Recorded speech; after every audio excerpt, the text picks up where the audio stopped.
Welcome to the Gary Null Show, a program designed to enhance mental, physical, and spiritual well-being through science and the wisdom of the ages.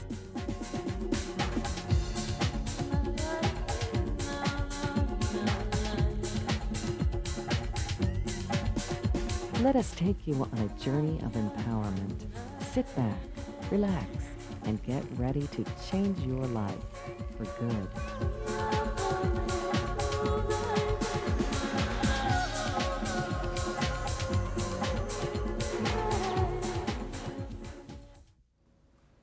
Hi everyone, I'm Gary Null, and I'd like to welcome you back to the Gary Null Show, where we're continuing with a very serious topic, the drugging of our children. Millions of children are waking up today and are going to take a drug that unfortunately will have suicidal ideation, akathisia, the inability to sit still, and yet they're diagnosed as having agitation and put on a drug that causes agitation. They're diagnosed as depressed and given a drug that causes depression. They were happy and now they're thinking about killing themselves or other people. What's wrong with this scenario? Let's watch and see what the real experts have to say. We found out after Corey was arrested, and it was a couple of weeks later, Corey finally confided in one of the counselors that he'd been hallucinating. And he was seeing, the counselor called me at home and said, "Are you aware that Corey's been hallucinating?" And I said, "No, I'm not aware. And we just saw him Sunday." And she says, "Well, he says he's been seeing tigers and bears and things in his room and outside his room." So that had me concerned, because that was the first time I had been aware that these things can cause hallucinations. These kids can be in what they call a dream state. I was held at the Grant County Juvenile Detention Center for a total of 14 months. Coming from a really small town, being in the juvenile center was a pretty big experience for me. I really had no idea what went on. I felt pretty intimidated at first.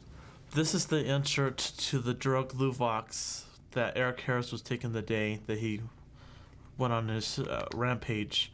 A few of the side effects are listed here. Two of them are listed as frequent, are mania and psychosis. One of my cousins knew Eric Harris very well. She was in a class with him, and she said he used to bring her flowers and cookies every day, and he was a very nice kid. She had no idea that he would do this. I don't think they had a plot to kill who and such persons. I think they just went nuts on these drugs, and they just went on a killing spree. In the 30s, 40s, 50s, 60s, kids had access to guns, possibly more than they even do now. And yet you did not see the school shootings. The difference I see then and now, with this being a whole new phenomenon, the school shootings, is the drugs. Yeah, I've had people say, "Don't you feel guilty because you had the gun available?" The gun wasn't the problem, it was the drugs. We've had guns around our house all the time. I was raised with guns in the house. I knew the gun was there. The gun wasn't locked up. This was a gun that Corey's grandpa had given him. Corey had used it to go hunting. I felt at ease with Corey having the gun there. If Corey hadn't been on the drugs, there wouldn't have been any problem. I do not believe that the sole or even the principal reason that kids kill other kids is because they have easy access to firearms these days. And I don't believe that because kids have had easy access to firearms forever. When I was a kid growing up in a small town in the Midwest, there were guns all over the house, and everybody I knew owned guns. I owned a gun from the time I was 12 years old, but none of us shot one another. In fact, the psychiatrist that we hired, he said, "Well, we don't know because of Corey's amnesia whether he was hallucinating that he was hunting. And we know that he was hallucinating later in detention on effexor. He was seeing lions and bears in his room. So we don't know because of the amnesia." No doubt that having guns available too freely allows for a larger violence, and nobody, no adult, wants guns available to children. We should do everything to keep them out of their hands. And there's also no doubt that some of these shootings have been in part because the kids became psychotic or out of control on psychiatric medications. To have a whole nation that is totally dependent on the advertising industry and the drug industry to gauge our health is erroneous. We can't continue to go down this brainwashed route and expect to come out at the end healthy. Most practicing psychiatrists get their information about new drugs from pharmaceutical company representatives. The pharmaceutical companies spend $8 billion a year on sales representatives, and those sales representatives give out $8 billion in samples a year. So that there's $16 billion being spent on pharmaceutical reps visiting doctors and touting their latest magic remedy. Jonathan Coles, director of psychopharmacology at the NIMH, he and another physician from Harvard presented a paper to the FDA. The paper said there's a 3 times higher rate of suicidability from Prozac. Unfortunately, they would not even let them show their slides, and that wouldn't really present the material. Now, this is a very high-ranking people. These are 2 people from Harvard. In fact, the original research on the Prozac actually included the use of minor tranquilizers to balance the stimulating effect. That was part of the original, many of the original studies. So we need to understand it acts as a stimulant, and as a stimulant, it creates what I call a hypomanic state. In some cases, you could even get a manic state. At one point, I just started feeling, I couldn't point my finger on it, but I just started feeling weird, just not right. I was having really paranoid thoughts. A week later, I just started to act weird. I started to be manic, and I went to work, and everything that everybody said was just like this deep thing. Like, I read into it whatever I wanted to read into it. I would look at people and I would think, wow, I've been really mean to you the whole time I've worked here, which, I mean, I hadn't, but this is what I'm thinking, and I start crying. Meanwhile, the conversation we're having is, how's your day? How was your day? Oh, how are you? Oh, I'm fine. Meanwhile, I'm looking at him like crying. And everyone knew I wasn't quite right. Under the guise of training, the drug companies pay for professorships. In some cases, they support whole laboratories in universities. They pay for the distribution of major journals, such as the Archives of General Psychiatry, which is sent to all the psychiatrists in the country free of charge because a drug company pays for it. I left work that day, got on the subway. I had to get off. I couldn't. I went to my friend's job, and I was like, you have to pay for a cab for me to get home because I can't be on the subway. I kept thinking that I smelled. I kept thinking that people were looking at me and talking about me. From there on in, it just got worse and worse. We're talking about a symbiotic relationship between psychiatry and the drug industry. Reminds one a little bit of what Eisenhower talked about when he left office about the military-industrial complex. You have to watch out for what they're doing because they'll just take over. I knew, and I think people know, that they're not okay, that there's just something is awry, but there's nothing you can do about it. The pharmaceutical industry is extraordinarily powerful. They just have very, very deep pockets and pretty much do what they want. They provide lecturers around the country. They sponsor the vast majority of the credit courses doctors have to take to keep their licenses up to date. They provide free conferences in the conferences of the annual meetings of the psychiatric and medical associations. They'll provide dinners and music and breakfasts. It's like a drug company carnival when you go to the annual American Psychiatric Association meetings. I knew why. I knew it was the drug, and I felt like hopefully it wouldn't get worse, but it just kept getting worse and worse and worse. And a lot of it I just don't remember. Honestly, I feel fortunate to have blacked out, and I don't want to remember, or I don't want to know all of the things that I did. I know enough, and while I know it wasn't me, and while I know it wasn't my fault and it was the effect of the drug, it's still unpleasant to think of yourself doing these things. But it got to the point where apparently I was getting violent. So then they eventually, because of that, they had to call the ambulance. to come get me. You can hardly find an academic psychiatrist who is not on the payroll of a drug company. The New England Journal of Medicine, for example, looked for an expert in antidepressant drugs to write a review of antidepressant drugs, and they could not find anyone who qualified as an expert who was not on the payroll of one of the companies making the drugs. I mean, it's like they've bought the field. I remember being put on the stretcher and taken out. I remember being outside and feeling like, just knowing like, okay, like there's an ambulance and I'm on a stretcher. I was just terrified. And I remember I'm in the ambulance and my parents are in there and I'm just really scared. And I went and got to the hospital and I was examined by the doctor. And then they took me to a place, you know, armed guard, like very dark, weren't allowed to leave your room. So I was in that place, I don't even really know for how long. And we were sort of coming to, I guess, when I was there and asking my mother, you know, what day it was. And I was really surprised. It was like a week later than I thought it was. I don't know if anybody really wants to know what I think about the doctor that prescribed these drugs. I mean, he put them on medication that can cause hallucinations, did not tell us about the side effects. All we heard about was the computer printout that they give you at the pharmacy that says nausea, headaches, and vomiting. Didn't tell us about the abnormal dreams, the hallucinations, the depersonalization, which Corey experienced when he was telling us that what he remembered was seeing himself with a backpack on and a gun in his hand. When I heard that in detention, to me, it sounded like an out-of-body experience.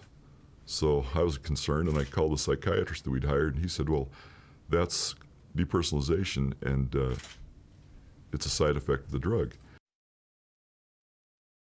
Eli Lilly and Company found out that their patients taking Prozac had a higher suicide attempt rate than the same patient, sometimes literally the very same patient, on a sugar pill.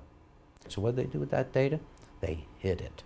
The Eli Lilly Corporation, pharmaceutical company, for nearly 15 years covered up their own internal investigation that showed that anyone on Prozac is 12 times more likely to attempt suicide than those using other antidepressants, not 12 times more than the average population, 12 times more than those already on other antidepressants.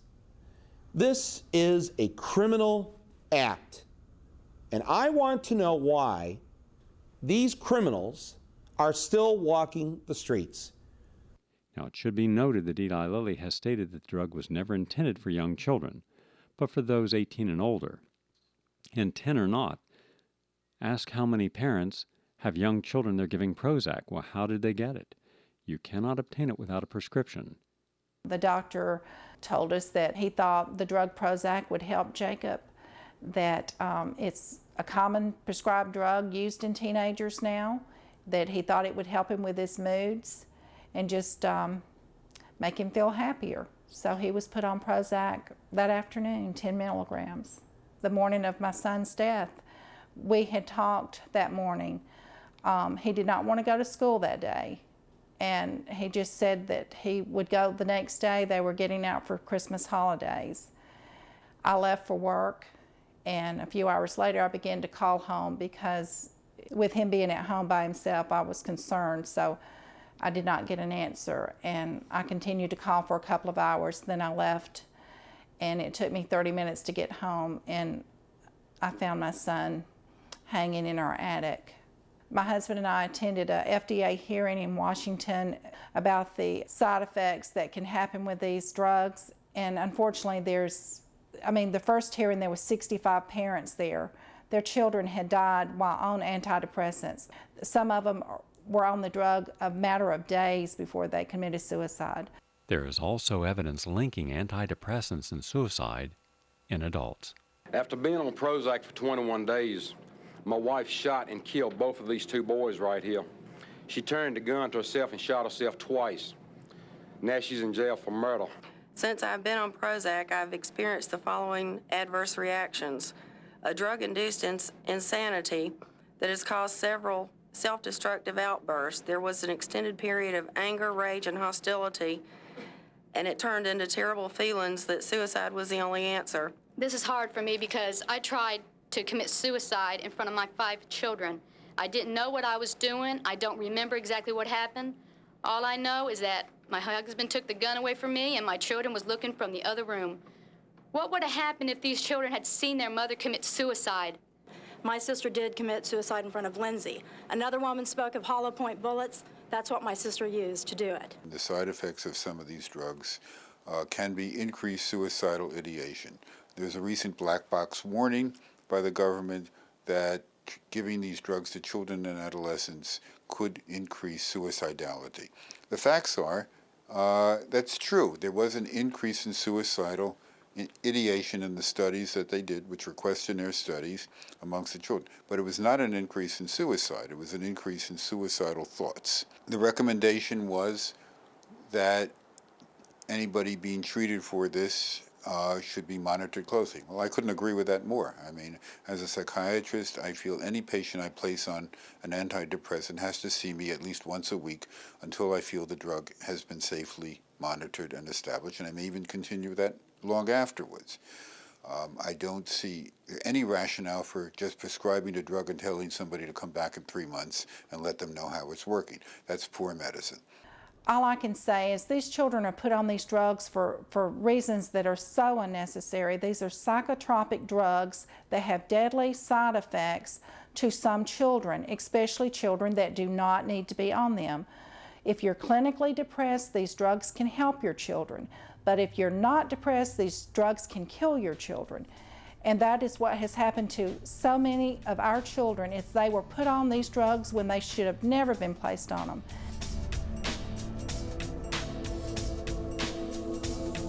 One cannot expect the pharmaceutical industry nor the medical industry to take responsibility for each and every child in this nation. The responsibility lies with each of us as parents to take control of our health back. What you want to do is look for alternatives. There are other things you can be doing.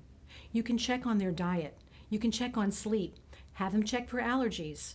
Go to your medical doctor and talk to them about other kinds of therapies that have not got to do with the actual medical route. It can be a natural kind of program. We noticed that Corey's anxiety, now we know, it was only happening early in the morning. He'd get up in the morning and he'd be anxious about going to school, and he'd just fret about it, and he just said, I can't go to school. And then later on in the morning, he would tell his mom, hey, Mom, take me to school. I feel better. And we feel now that it was his low blood sugar. He hadn't had anything to eat, and he's an eater. Many children go to school, they don't have any food, they become hypoglycemic. Or they may put a Pop-Tart in the toaster and go to school, and the next thing you know, they're hyperglycemic, then hypoglycemic, and have behavior problems because of that. So many families accept a prescription for their child before looking first at what is that child eating? What is the child being served in school or at a fast food restaurant or the junk food store on the way home? If you're not looking there, you're not looking at the source of the problem. I think ADHD has a much clearer diagnostic criteria, other than diet, and certainly one would take a history about diet and food and what kids eat in terms of making a diagnosis. There's a lot of anecdotal evidence about that, and certainly it can't be discounted. But I'm not sure that's the cause of ADHD. I'm not saying that it doesn't cause other problems, and it may cause hyperactivity in some kids who are not ADHD. I believe that a big part of his problem was anger and poor nutrition. And when I say poor nutrition, I don't mean that he had to eat crackers and water. I mean that it was all processed food. It's the way I was raised. His friends were all have the driver's licenses. They were going down to the Texaco station, getting the Big Gulp or the candy bars, and I think that was more lunch than the school lunch was. Do you see a difference in their behavior based on what they eat? Absolutely, yes. What's the difference? I could line them up without looking in their lunchbox and tell you who has too much sugar in their lunchbox, who didn't eat breakfast. It's easy. It's easy. We are a junk food nation. They bring the junk food in for the kids to eat.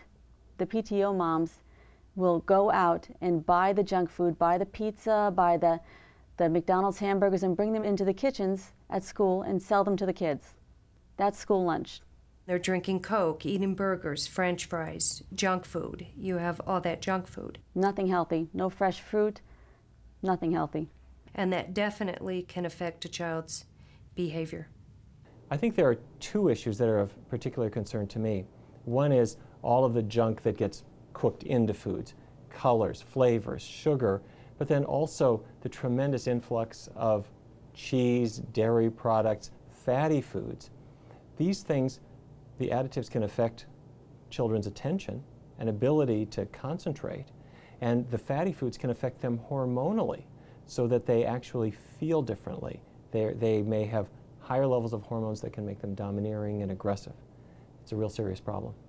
There's so many different allergies that they're suffering from because of our diets. We think a child is misbehaving or a little bit slow or a little antsy. We don't realize that it's something that child had for breakfast or for lunch that's influencing the way they feel and the way they behave. No one other than Dr. Tracy has mentioned that nutrition is a big part of it. Corey's MD that prescribed the drugs never mentioned. I mean, I think he's probably spent 10 minutes with Corey in his doctor's office, and no one, the psychologist, no one has mentioned the possibility of nutrition being the problem, or allergies or anything else. I didn't know that a physical examination was required before being prescribed Prozac. I mean, I don't think any of the doctors who prescribed it to me asked for a physical examination. Until I started doing my own research, nobody ever told me about the importance of diet. You know, you hear that. You think that, oh, they're health nuts. Go eat a granola bar or something. But you don't understand the importance of what you put into your body until you see a young man like my son being poisoned. And that's what he is. He's poisoned. They are not looking at kids today as the next generation that they really need to care for and nurture. They're looked at as potential markets. Whatever doctor it is has people from these companies visiting them and, giving them things to prescribe you their drug. My son Sam is 4. We noticed that his activity level was very high, and I called our early childhood development program in our school system and had him screened for developmental disabilities. The first suggestion that they had for us was that they wanted to bring in their expert pediatrician on ADHD to evaluate Sam. And then they mentioned medication. And these two teachers didn't realize the fact that we had been through the nightmare that we had with our older son and medications, and we're insisting on behavioral modifications. And I don't see any need for Ritalin at this point or any kind of medication if he's handled properly in the classroom. So now I'm free, I'm out of jail, but the problem remains. I still have no idea where my son is. I'm from Gary Null & Associates in New York City, and we're doing a story on Vincent Booth. And we wanted to see if we could interview someone. No. So I don't know what condition he's in. I'm worried about it, and I hope that the next hearing I have with Judge Leonard Edwards will result in a visitation with my son and eventual reunification. Most Americans will ask, how can this happen in America? I don't believe that this could happen in America. Well, it is happening.